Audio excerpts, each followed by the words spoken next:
The dining room was glowing under the chandelier, but the air felt heavy, charged. Olivia Bennet smoothed the edge of her napkin against her lap, her pulse quickening, though she couldn't explain why. Across from her, her husband, Mark, sat, his wineglass down slowly, his eyes locked on her with a look that made her heart skip. "So, Olivia," Mark said, his tone casual but sharp enough to slice through the clinking cutlery. "How's the vacation package I gifted you?" Before we begin, drop a comment and tell us where are you from and from which city you're watching our videos. And after watching the whole video, don't forget to tell us, what would you do in this situation? Be honest. Tell me in the comments below. We read every comment. Let's begin. The fork slipped from Olivia's hand and clattered against the porcelain plate. Her chest tightened, her throat dry. "What vacation?" she whispered. The silence was instant, suffocating. Mark leaned back in his chair, his eyes narrowing, then shifted his gaze to the other side of the table, straight at her parents. "Then who used it?" His voice was calm, steady, but everyone at the table could feel the pressure behind it. Her mother, Linda Monroe, shifted uncomfortably, fingers trembling against the stem of her glass. Her father, Gerald, cleared his throat, a hollow sound that betrayed his nerves. Olivia's palms went clammy. A vacation? Booked in her name? She had never been anywhere. She hadn't even left town for months. Mark continued, his words deliberate. 2 weeks, Maui, booked under Olivia's name. I arranged it as a surprise. Flights, resort, everything. But last month, someone checked in. Olivia froze. Maui? Last month, she was stuck in late-night deadlines, skipping lunches, holding her world together with grit. She hadn't taken a single day off. Her mother finally spoke, her voice shaky. "Mark, there must be a mistake, some mix-up at the resort." Mark didn't blink. He reached into his jacket pocket, pulled out his phone, and placed it on the table. The glow of the screen illuminated their guilty faces. "No mistake. The resort sent me their complimentary photo package." Olivia's stomach dropped. Her eyes locked on the screen, and her heart nearly shattered. Her younger sister, Sophie, was in the pictures, standing under palm trees, laughing in a white sundress, holding a cocktail with a little umbrella. In nearly every shot, their parents were right beside her, grinning under the Hawaiian sun. Gerald, with his arm slung proudly over Sophie's shoulder, Linda stretched out on a lounge chair in oversized sunglasses, smiling as though nothing in the world could touch her. Olivia's lips parted, but no words came. Her family, her own flesh and blood. They had stolen her name, her husband's gift, her happiness. Mark's voice was ice. "So again, Olivia, how was the vacation?" Her throat tightened as heat burned behind her eyes. Betrayal, raw, unfiltered, flooded through her veins. Gerald leaned forward, his tone defensive. "Now listen, Olivia, don't make this bigger than it is. Your sister needed a break. She's been overwhelmed, and we decided she deserved it. We didn't think you'd—" "Didn't think I'd what?" Olivia's voice cracked, louder. "Now." She slammed her palm against the table, rattling the silverware. "Didn't think I'd care that you stole from me? That you pretended I didn't exist?" Linda waved her hand, dismissive, her tone dripping with condescension. "Oh, Olivia. Don't dramatize. Families share. You wouldn't have had time to go anyway. Always buried in that little job of yours." Little job. The words stabbed deep. They had always belittled her work, her sacrifices, her choices. And now this. Mark's hand landed gently on hers, steadying her, but his eyes were sharp daggers aimed at her parents. "This isn't sharing," he said firmly. "This is fraud. Identity theft. Do you realize how serious this is? You humiliated Olivia? You disrespected her and you think it's nothing?" Linda's smile faltered. Gerald's jaw clenched. But they said nothing. Olivia's voice trembled with fury, her eyes burning with unshed tears. You've treated me like I don't matter my entire life. Always choosing Sophie. Always making me the afterthought. And now? She pointed at the glowing photos still mocking her from Mark's phone. This is the line you crossed. She pushed her chair back, the screech of wood against marble cutting through the silence. I won't let you use me again. Linda reached for her, panic flashing across her face. Olivia, wait, we can explain. But Olivia pulled her arm back, her voice low, steady, dangerous. You had your chance. Tonight you showed me exactly where I stand. And I'm done. Mark stood too, sliding his phone into his pocket. His voice was calm but final. Come on, Olivia. We don't need to sit through this circus. Her parents sat frozen, Gerald's face red with frustration, Linda's eyes wide with fear. But Olivia didn't look back. Her heels echoed across the floor as she walked out, each step louder than their silence. Behind her, she heard her father mutter something under his breath, her mother's faint sob. But Olivia felt something powerful awaken inside her. This was no longer about a stolen vacation. This was war. The night air outside was cold, but Olivia's skin was burning with fury. She gripped Mark's arm as they reached the car, her breath uneven. He opened the passenger door for her, but before she got in, she leaned against the frame, staring, up at the stars she couldn't see through the city haze. They used my name, she said, her voice raw. They smiled in pictures meant for me. How could they do this, Mark? My own parents. Mark rested his hand against the roof of the car, his jaw tight. Because they think you'll always forgive them. They think you're the safety one to trample on. Tonight proved otherwise. She finally sank into the seat, her chest heaving. The drive back to their home was silent except for the hum of the engine. Olivia's mind replayed the images over and over. Sophie twirling on, the beach. Gerald raising a glass as if celebrating, Linda lounging without a care in the world. Each frame carved a deeper wound. When they got home, Olivia couldn't sit still. She paced the living room, fingers digging into her palms. Mark sat on the couch, watching her carefully. You're not crazy, Olivia, he said firmly. Isn't you overreacting? They stole from you? They lied? And they humiliated you. If you don't stand up now, they'll keep doing it. Olivia stopped pacing, her hair falling across her face. I've spent my whole life trying to earn their approval, Mark. Straight A's, long work hours, everything they said would make them proud. And still, they see me as less than Sophie. Mark's voice softened. Then maybe it's time they see you for who you really are. Not the daughter they can dismiss. Not the sister they can steal from. But someone they should have never underestimated. His words sparked something inside her. A small flame, but it grew fast.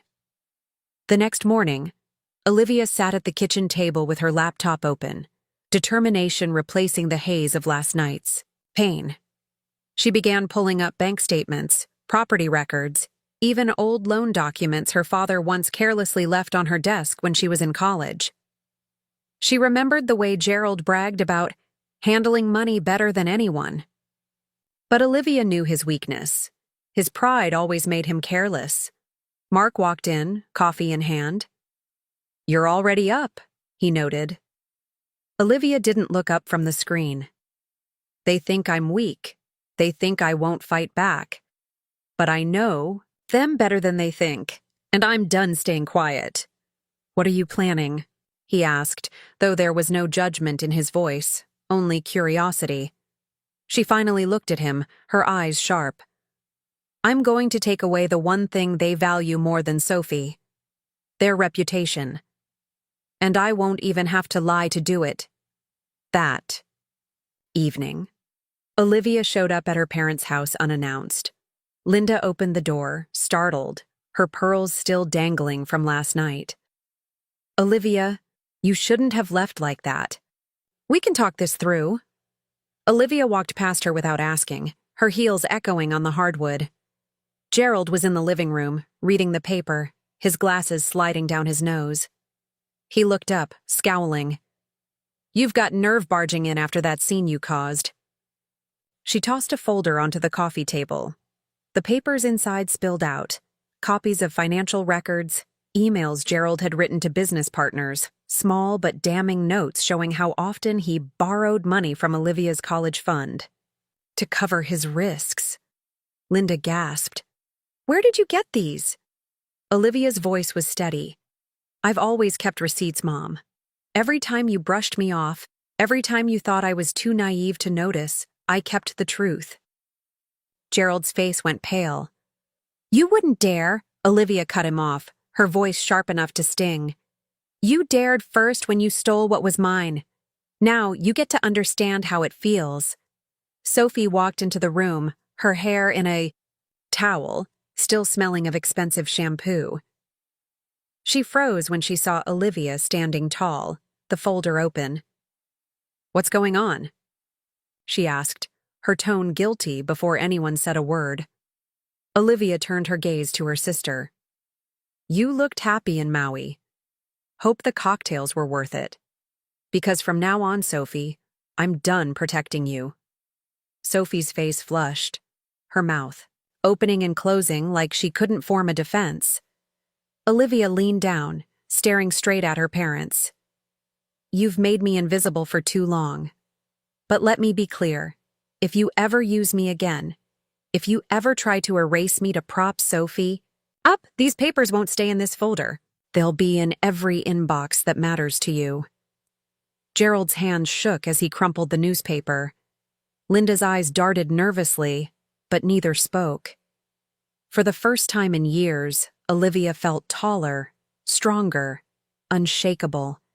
She turned toward the door, pausing only once to glance back at their stunned faces. "This isn't me asking for respect anymore. This is me taking it." And with that, she walked out, the sound of the door slamming behind her echoing through the house like a verdict. Olivia sat in her car outside her parents' house, her chest heaving, the steering wheel cool beneath her grip. For the first time in her life, she had watched Gerald Monroe's face crumble. She had watched Linda's pearls tremble against her neck. And Sophie, sweet, spoiled Sophie, had finally been silenced. But anger didn't disappear. It sharpened. That night, Mark found her sitting at the kitchen table again, her laptop open, her eyes burning with sleepless determination. "You're still digging?" he asked softly. Olivia nodded. They built their whole image on lies. They think they can take whatever they want, and no one will hold them accountable.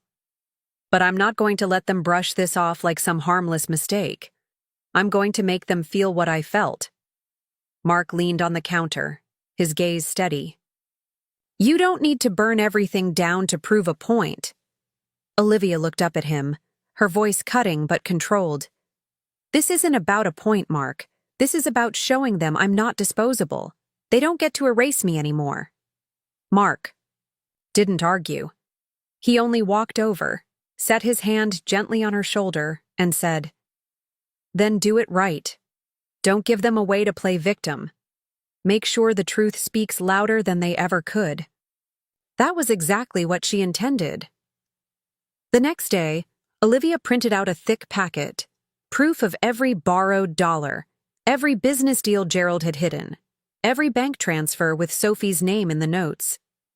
She drove across town, not to her parents' house, but to the office of a man who had always wanted to outshine Gerald, his longtime business rival, Thomas Avery.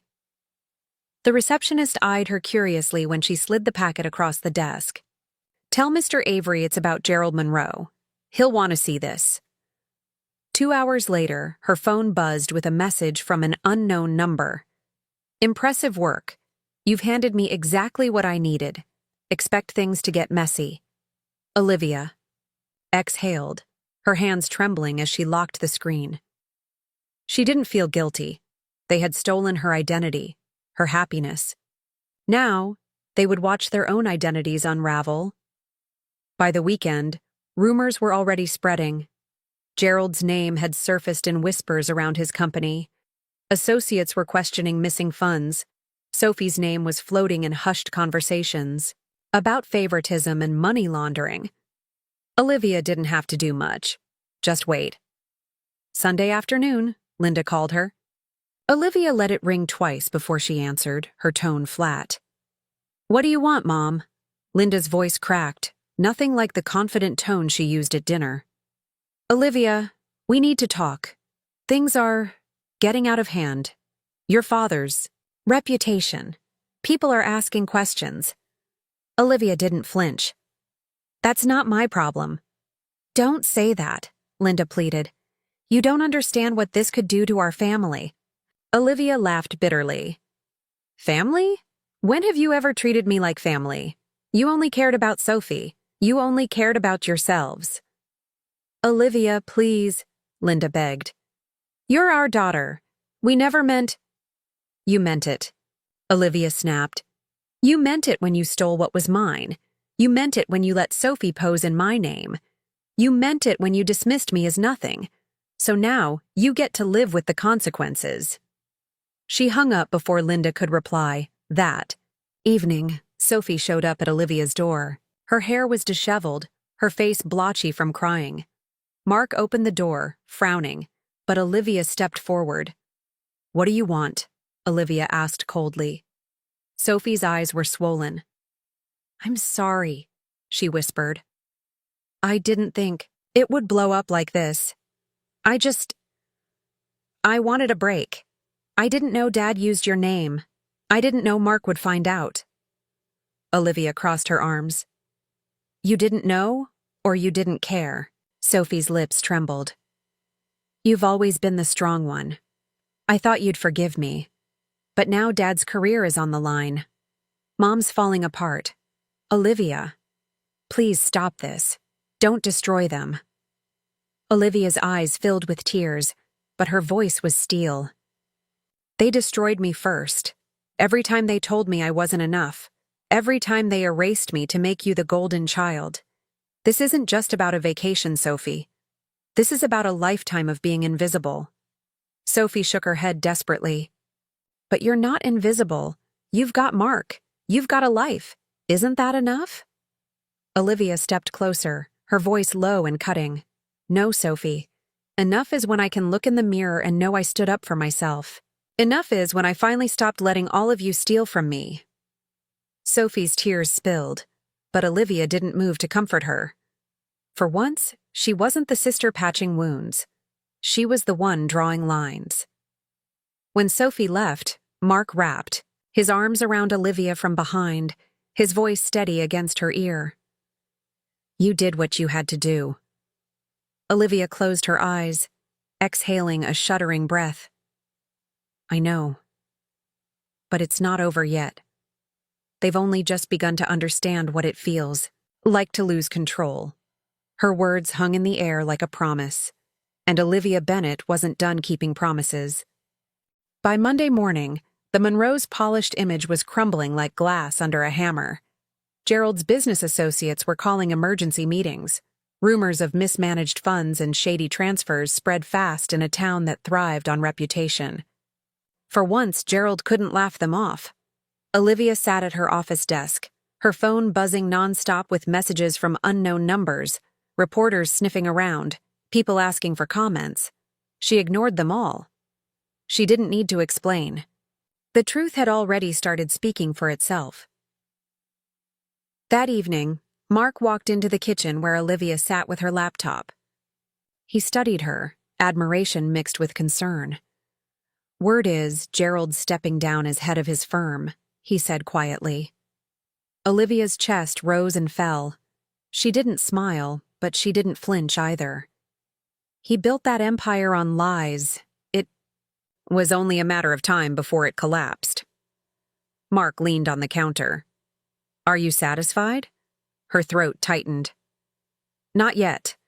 They still haven't said the one thing I've been waiting to hear my whole life. What's that? That I matter. The following night, Olivia was invited, no, demanded, by Linda to come back to the family house. Against Mark's better judgment, Olivia agreed. She needed closure. She needed to see them face her without excuses. When she arrived, the house looked smaller somehow, its grand walls dimmed by tension. Linda opened the door, her pearls absent, her eyes hollow. Gerald sat in the living room, his shoulders slumped, no newspaper in sight. Sophie hovered near the fireplace, wringing her hands. "Olivia," Linda began, her voice trembling. "We need to talk." Olivia stepped inside, her heels clicking against the marble. "I'm listening." Gerald stood, his face pale. I made mistakes, but you don't understand the pressure I was under." Olivia's laugh was sharp, bitter. "Pressure? You think stress justifies stealing from me? Humiliating me? Making me invisible?" He tried again, his voice breaking. "I thought I was protecting the family." "Protecting Sophie," Olivia cut in. Her eyes blazed as she looked at her sister. "You've spent your whole life making sure she never had to face consequences, and you left me to carry the weight of being your disappointment." Sophie's lips trembled. "Olivia, please." But Olivia wasn't finished. She turned back to Gerald and Linda, her voice firm, each word a stone thrown through their fragile facade. "You always said, family comes first. But you never meant me. You used me when it was convenient. You ignored me when I needed you. And now you're paying for it." Linda finally broke, her hands shaking. "We were wrong," she whispered. "Olivia, we were wrong about everything. You mattered more than we ever admitted. You've always mattered." For a moment, silence stretched. Olivia felt her heart pound against her ribs, a mix of pain and vindication. She had waited decades to hear those words, but she wasn't here for shallow apologies. "You're only saying that because your world is falling apart," Olivia said, her voice steady but laced with years of hurt. "Where were those words? When I was a child, desperate for approval?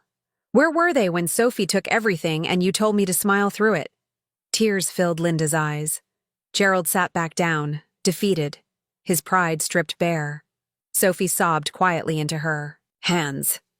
Olivia straightened, her shoulders squared. "I'm not here to fix this for you.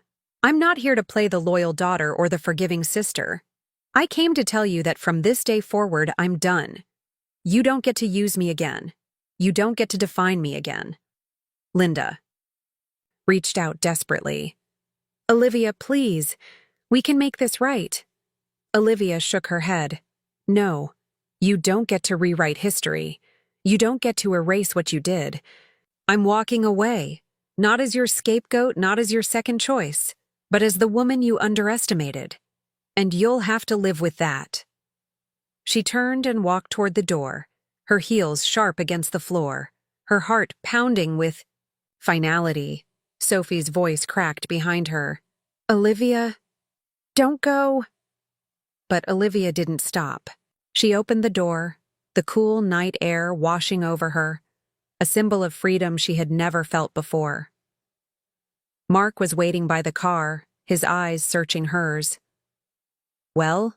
he asked. Olivia's lips curved into the faintest, proudest smile. "They finally admitted I mattered. But it's too late. I don't need their approval anymore." Mark pulled her close, his arms steady around her. "You never did." As they drove away, the Monroe house faded into the darkness behind them. Olivia leaned against the window, tears finally spilling. But this time, they weren't from pain. They were from release. For the first time in her life, she wasn't invisible. She wasn't desperate for scraps of love. She had carved her worth with her own hands. And as the city lights stretched before her, Olivia knew this wasn't an ending. It was the beginning of a life where she chose herself.